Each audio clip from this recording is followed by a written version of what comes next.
Tonight, hey big spender, Ontario politicians accused of living large while taxpayers foot the bill.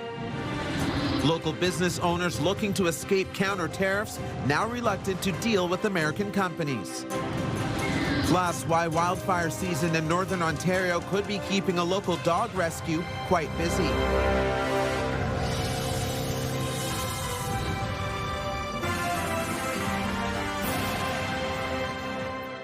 Good evening. Tonight we begin at Queen's Park, where we're learning more about what appears to be lavish expenses that allowed some Ontario MPPs to live large. As CTV's John Woodward reports, records show the Constituency Association of Ontario's embattled Labour Minister has also been spending big.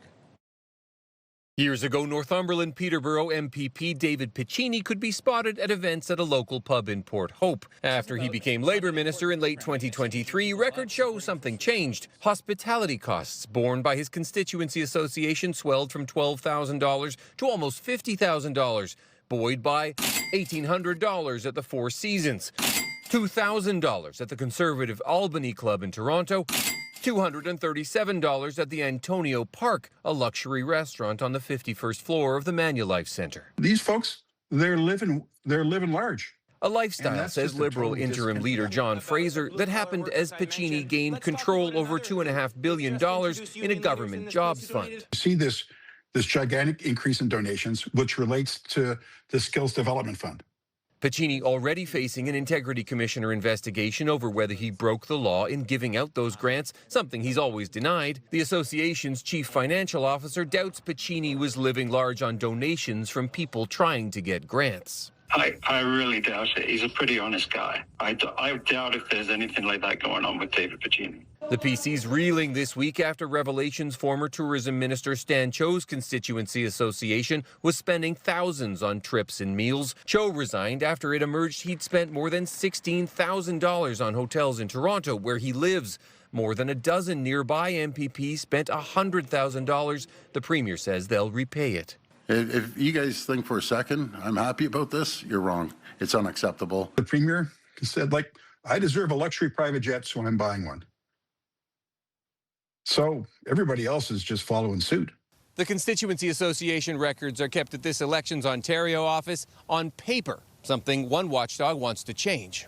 All of that should be required to be regular disclosure online in a searchable database. That's what the internet's for. Making it less likely that expenses like these won't be discovered for years. John Woodward, CTV News.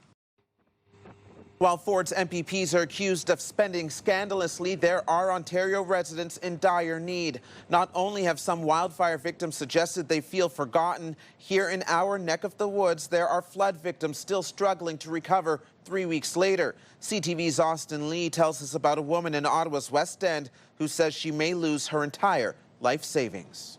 It's been devastating, absolutely devastating. I'm living in fear every night, every day.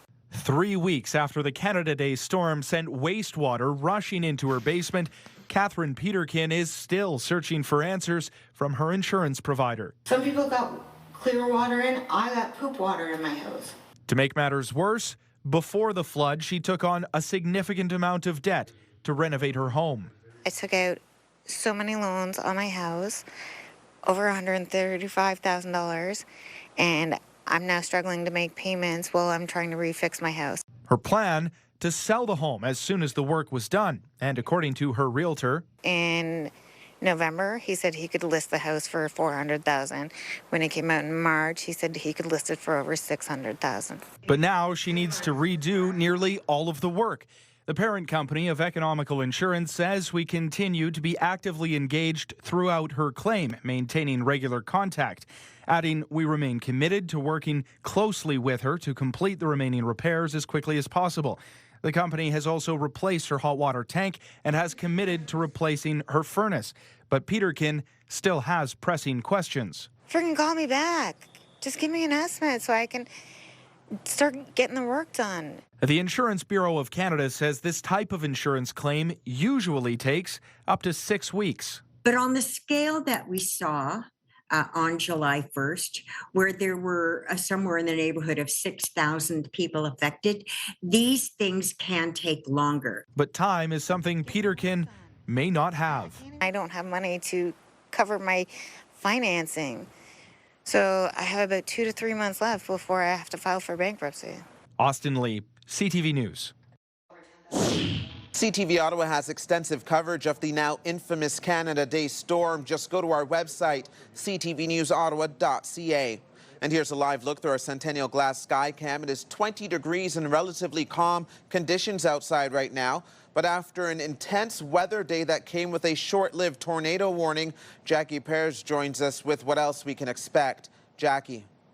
Well, taking a look at our tonight's lows, take a look at this, 20 degrees, so it's still going to be fairly cool. 40% chance of showers. We've got wind gusts between 20 and 40 kilometers per hour in the early hours of our Wednesday morning. This will persist for most of our Wednesday. 25 is the anticipated daytime high. And yes, the likeliness of showers will likely be in the morning. We could see a mix of sun and cloud, and it will likely clear up by the time we get to Wednesday evening. So it is going to look a lot clearer and conditions much better than what we saw today. More on this in just a bit. Thanks, Jackie. In other news, Trump's new 50% tariffs cover a wide range of products from dairy to alcohol, hockey equipment, honey, and even jewelry. As CTV's Tyler Fleming reports, local small businesses are worried about what this means for them. At La Maison d'Or Jewelers, most of their products are Canadian-made. 20% is made in the U.S., so therefore we're in a good position. Jewelry is among the latest Canadian products caught in the new round of U.S. tariffs. Owner Brent Harden says his concern isn't Trump's latest threat of duties, it's the uncertainty of possible counter tariffs, leaving him reluctant to make major buys from American suppliers. It's uneasiness between the two countries, and it causes this wariness and this nervousness and this issue with business in general. And even the fact that they're being talked about sends a shockwave of fear through consumers. Experts say the effects of tariffs ripple far beyond the products directly targeted. Businesses won't spend as much right now on investment. Businesses may have to raise prices, if they feel they have to hedge their bets. Businesses may lay off people. Consumers are nervous they might lose their job. And all these things add up to potential impact negatively to retail sales. We have to stand up for ourselves, but I think it's important that we get to the negotiating table. Prime Minister Mark Carney says the two countries will now be intensifying negotiations. But regardless of political outcome, many say the best counter to U.S. tariffs is to keep Canadian dollars where they belong. Shop local, so that at least, and it's good for the economy on this side. Tyler Fleming, CTV News. The fallout continues tonight after the city unveiled plans for an ad campaign to encourage federal public servants to stay downtown after work. The goal to help alleviate rush hour traffic on the roads and transit. A city report says the $50,000 campaign is meant to, quote, encourage workers and visitors to extend their time in the area in order to spread the egress from downtown over a longer period. But the mayor is attempting to clarify things after major backlash. In a letter to city staff obtained by CTV News, the mayor writes, I want to address and correct the misinterpretations and mischaracterizations that have been circulating regarding the city's approach to communicating transportation plans for the fall. There will be no effort to direct people to stay downtown longer than they want to, and any suggestion of that is misleading. The campaign is set to launch in August. In developing news, Ottawa police have concluded the investigation into last month's double murder-suicide involving a father and his two children. Police say 40-year-old Mohammed Alami murdered his two sons aged 7 and 12 before taking his own life. Now, according to the investigation, Alami picked up the boys for his scheduled parenting time on Saturday, June 27th. He killed them inside the home on Mandevilla Crescent in Finley Creek late the next day or in the early morning hours of June 29th. Police say he then set fire to his dentist office in Iroquois before dying by suicide in his vehicle near Kempville. Alami was on probation at the time after he was found guilty of threatening his ex-wife. Meanwhile, Ottawa police say they've solved the mystery of a crossbow bolt found lodged in an Orleans home. The incident happened last month at a home on Plain Hill Drive near the Lalonde Conservation Park, where coyotes were causing concerns at the time. Police say someone admitted to firing the crossbow at a coyote which was walking along a nearby pathway. The bolt missed the animal and ended up in the back of the home. Luckily, no one was injured. Police say the individual was deemed suitable for diversion and will not be charged. The coyote den in the park is no longer occupied.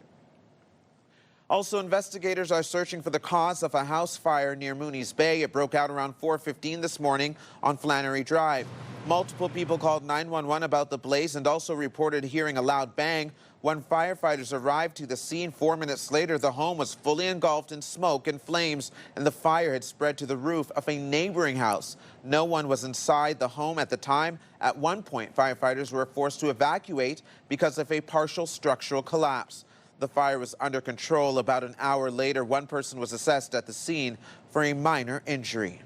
We are expecting probably within the coming weeks dozens of requests for intakes from Ontario. Coming up, how a local dog rescue is being impacted by the Northern Ontario wildfires.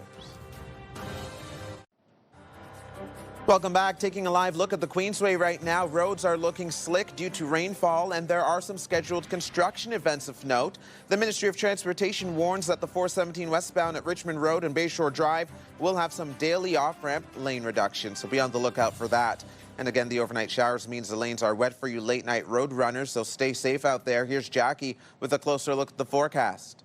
Well, the precipitation and most of this heavy weather system has moved out of the region. There is some chance that we could see some rain lingering behind. So 7 a.m., yes, there is a chance of showers, much cloudier skies as well. We've got really strong wind gusts between 20 to 40 kilometers per hour. So the 19-20 degree daytime high could feel much cooler than this. The good news is, though, by the time 4 p.m. and then 8 p.m. onward rolls around, we are anticipating clearer skies. So we might even get a little bit of sunshine by the time the early evening rolls around. Now, tonight's lows across eastern Ontario, quite cool in Pembroke and Bancroft at 12 degrees, Kittigan-Zibi 13, Montreal at 18 degrees, Mont-Tremblant sitting around 14 degrees, much clearer skies around Montreal and Mont-Tremblant. But tomorrow's daytime highs really averaging between 18 and 20 degrees across the board. So it's going to be cool, it's going to be windy, and you might want to bring just an umbrella just in case and keep it in handy. So cloudy skies in the morning at 2 p.m., especially around the Pembroke area. You could see some light rain moving through fairly quickly. Shouldn't last very long. By 7 p.m., it'll be still cloudy, but we are going to see some clearer skies, especially around Kingston and Brockville. Still cloudy around Pembroke, though. By the time the midnight hour rolls around into our Thursday, we are anticipating more sunshine than the sun, or I should say, than the clouds. So 27 degrees is going to be the daytime high for Friday, but I want to backtrack to Thursday. It is going to start to warm up at 24 degrees. By the time we get to the weekend, temperatures are going to hit about 28 degrees. I anticipate by the time Sunday rolls around, while we do see return of precipitation, we could see the return of humidity here in the region as well. Thanks, Jackie. As raging wildfires continue to force communities to evacuate, rescue organizations in our region are preparing for an influx of animals. CTV's Caitlin Wilson has that story. Go get 'em. For the past month and a half, 4-month-old Cooper has been part of Bree Moffat's family, taken in as a foster through Rocky Road Rescue until he finds his forever home. It's been really rewarding. It's nice to see him open up his shell, learn how to be braver out in public, around other dogs. Now the organization is putting a call out for more people to open their homes to help care for dogs rescued from Northern Ontario, where wildfires have already forced the evacuation of more than a dozen communities, mostly First Nations.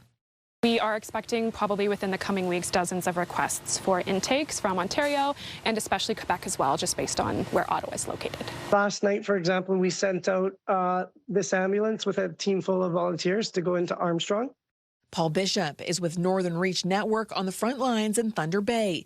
He says they've already taken in dozens of animals and expect that number to rise rapidly as more communities are forced to evacuate. They're being forced to leave their homes with little to no notice for some of them. And we've actually been helping them trying to figure out how to get their animals out of the community after they've been evacuated. The organization is looking to rescues across southern and eastern Ontario, asking those with room to help with intake. And to help answer that call, Rocky Road Rescue is hoping to bring on more fosters. Folks who are willing to donate their time, their home, and their hearts. Alicia Sevigny says you don't need a big house or backyard to help, just a willingness to learn. We provide daily tips, tricks, training guidance, check-ins, phone calls, etc. We also cover all the supplies needed for fostering, and we cover any sort of monetary medical expenses as well. And while the hope is that many of the animals displaced by the wildfires will eventually return to their owners, in the meantime, rescues say they need a soft place to land. It's very rewarding. It's definitely worth it, and you get puppy snuggles. How can you say no? Caitlin Wilson, CTV News. Learning to resist the urge to compete with the train when it comes in, that ding, ding, ding, ding, ding, ding, ding. I want to match up with it or overpower it, but I know I can't. Coming up, how a new public transit program aims to highlight local musicians during the weekday grind.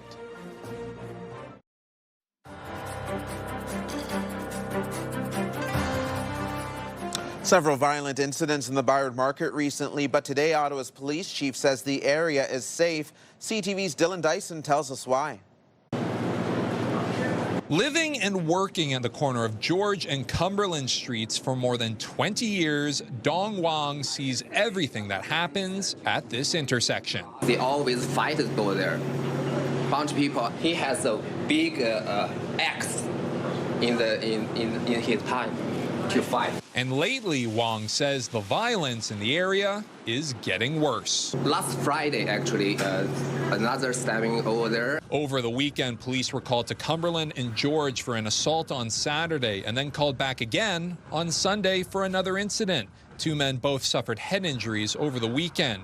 And last week, two stabbings just blocks away at George and Dalhousie and at Rideau and Cumberland. Speaking on CTV Your Morning Ottawa, Ottawa Police Chief Eric Stubbs says that doesn't mean the market is unsafe. People need to know that the ByWard Market is safe. There are certain areas, there is no doubt, that are a little problematic. We know those areas where the vulnerable populations do congregate. I live in this area almost 20 years. I know 5 years ago, I know 10 years ago, I know right now.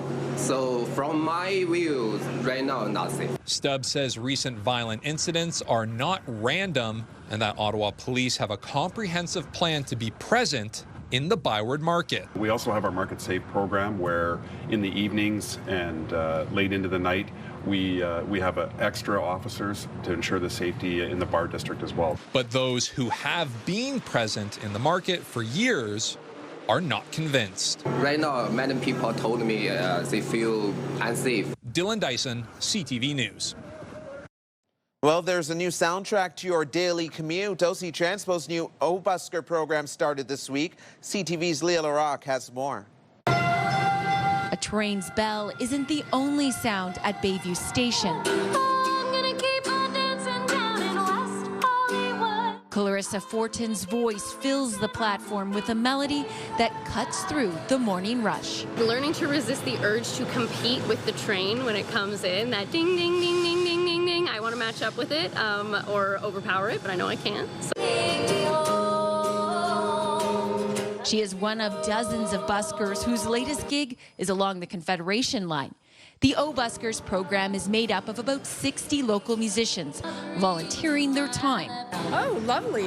Yeah, I just heard it now, so that sounds great. Fortin's a transit user herself. Constantly. I come in and out of the station almost every day. And knows that getting to work can be stressful. I definitely hope to be soothing. I hope to be calming. I didn't pick any, angry songs. This is the first week of the O-Buskers program where musicians just like Clarissa will be at 12 stations along Line 1, 7 days a week. Her songs, including one she wrote herself, stops people like Mary Mena in their tracks. So it's I guess it's a stop to see the world around me a little bit.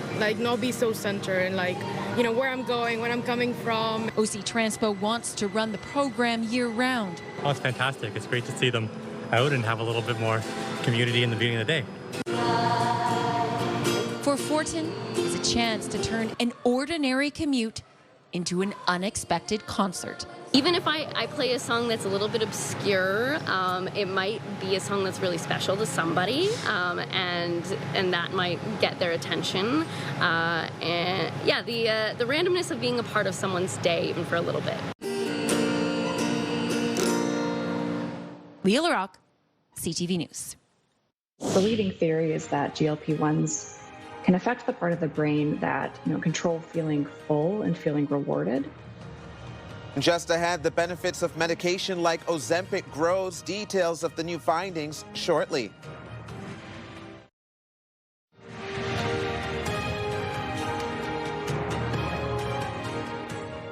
Diabetes drugs like Ozempic are increasingly being associated with other health benefits like cardiovascular and liver health. Now, a new study suggests another positive link. CTV's Pauline Chan has those details.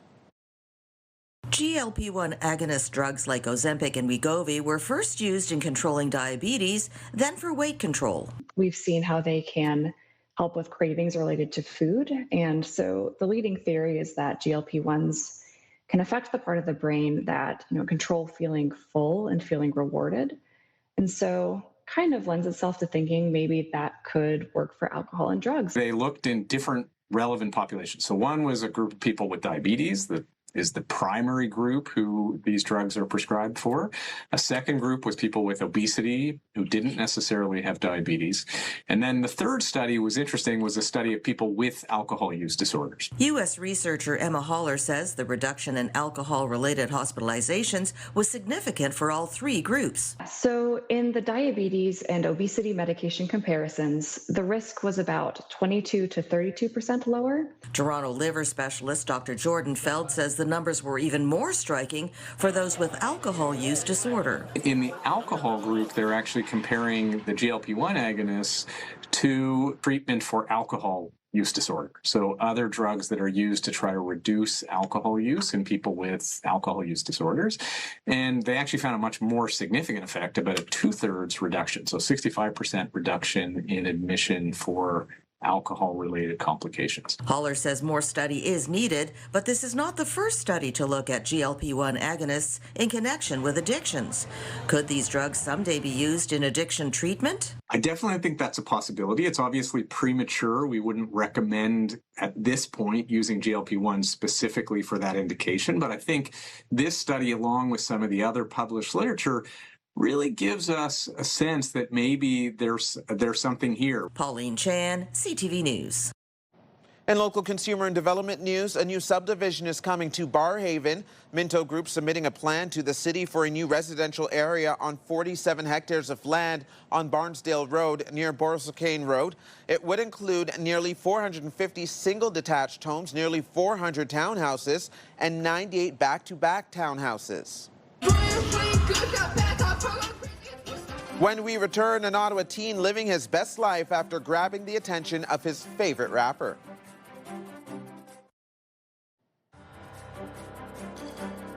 Here's a live look through our Centennial Glass Sky Cam. The temperature holding steady at 20 degrees, and it's looking fairly wet outside right now. Now for a final check on the weather, here's Jackie. A fairly cool start to the morning, 15 degrees. You won't see much in terms of temperature level from the overnight. However, it is going to be quite windy with gusts between 20 to 40 kilometers per hour. Yes, the chance of showers will persist for most of our Wednesday, but by the time the early evening rolls around, we are likely going to see mainly cloudy skies. Thursday, 24 degrees, the anticipated daytime high. Friday, Saturday, even Sunday, things are going to warm up closer to that 30-degree mark. Thanks, Jackie. Finally for us tonight, it was a dream come true for an Ottawa boy at Bluesfest over the weekend. He had a chance to get up on stage and perform alongside his favorite artist. That's 14-year-old Vincent Taylor rapping with Canadian artist Connor Price on the final night of Bluesfest.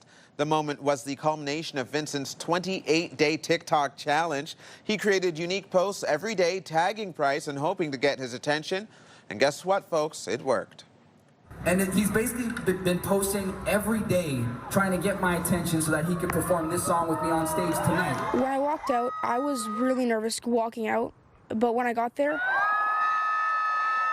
I felt so happy, and there was no more nervousness anymore, and I was really happy, but I didn't really know what to say, so I started rapping. Vincent's family was in the audience cheering him on. His mom says it was great to see him embrace the experience and enjoy the moment. And it was wonderful for those who were there Sunday night live at Bluesfest, watching it all go down as well. That is CTV News for this Tuesday, July 21st. CTV News continues online anytime with our digital team keeping you up to date at ctvnewsottawa.ca. You can also watch our newscast live on the CTV News app anytime. And for news on the go, listen to News Talk Radio 580 CFRA. For all of us here at CTV News, thank you so much for watching. Have a wonderful night. Continue to stay safe and stay dry.